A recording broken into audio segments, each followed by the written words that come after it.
Electric car एकदम साफ clean future की निशानी है ना। पर कभी ये सोचा है कि इनको चलाने वाली जो बैटरी है वो असल में बनती कैसे है, आती कहां से है? तो चलिए आज इसी की पड़ताल करते हैं और ये सफर हमें लेकर जाएगा सीधा इंडोनेशिया की निकल खदानों में, जहां सच कहूं तो एक क्लीन फ्यूचर का वादा एक बहुत ही हैरान करने वाली हकीकत से मिलता है। तो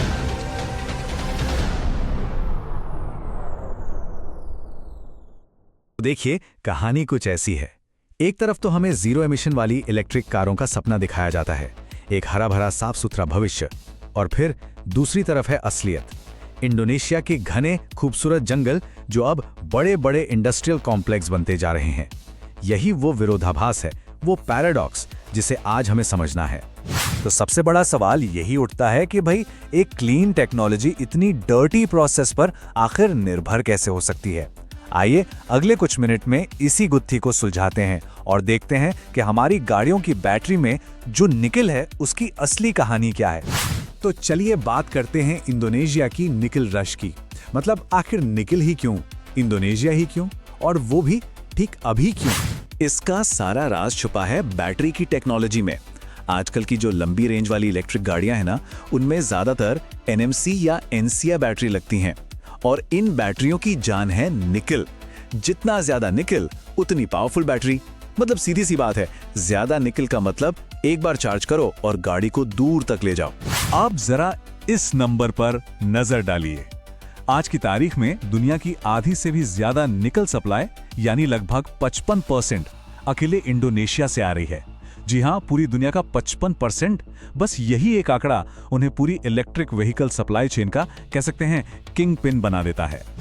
और इस जबरदस्त उछाल के पीछे ना इंडोनेशिया का एक बहुत ही बोल्ड फैसला था। 2020 में सरकार ने कहा बस अब कोई कच्चा निकल देश से बाहर नहीं जाएगा, और इसका असर दुनिया भर की कंपनियां, खासकर चीन की, अरबों खरबों डॉलर लेकर इंडोनेशिया पहुंच गईं ताकि वो वहीं पर निकल को प्रोसेस कर सकें। ठीक है, तो निकल तो मिल रहा है, पर इसकी असली कीमत क्या है? चलिए अब प्रोडक्शन की उस कीमत पर नजर डालते हैं जो पर्यावरण और समाज चुका रहा है। इंडोनेशिया में निकल को साफ करने के लिए एक प्रोसेस यूज होती है, RKEF स्मेल्टिंग, और ये प्रोसेस भयानक एनर्जी खाती है।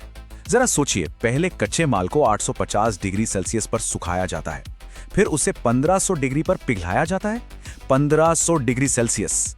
और ये सारी की सारी एनर्जी, ये जबरदस्त गर्मी कहां से पैदा होती है? जवाब है कोयले से। और इसका असर सुन के शायद यकीन न हो, पर हर एक टन निकल बनाने के लिए 40 से 70 टन CO2 हवा में छोड़ा जाता है।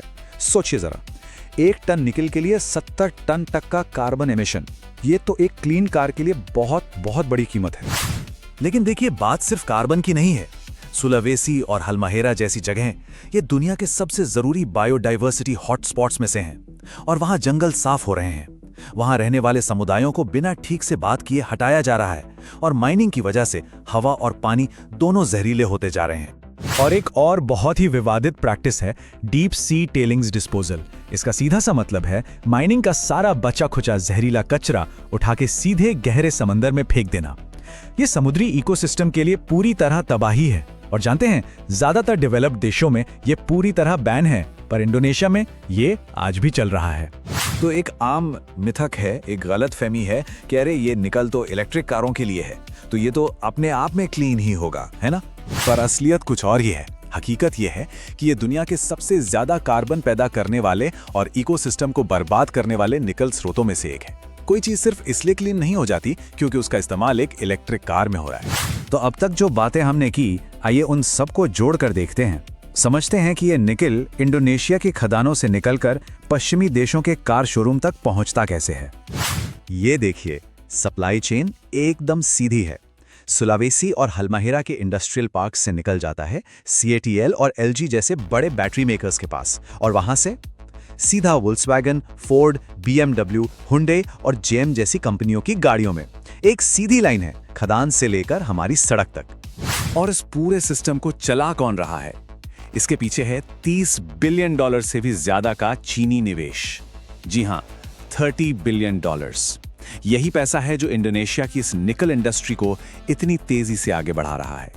सवाल ये है कि क्या ये सब हमेशा ऐसे ही चलता रहेगा या फिर हिसाब किताब का वक्त आने वाला है।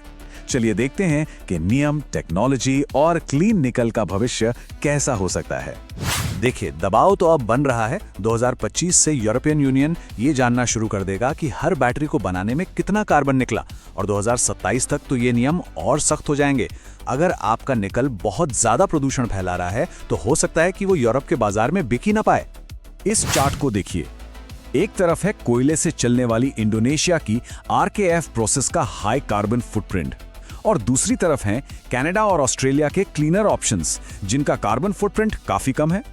यही वो फर्क है जिसे नए नियम सबके सामने लाकर रख देंगे। तो रास्ता क्या है, बदलाव कैसे आ सकता है? पहला तो ये कि कार कंपनी और इन्वेस्टर्स खुद अपनी सप्लाई चेन का ऑडिट करें।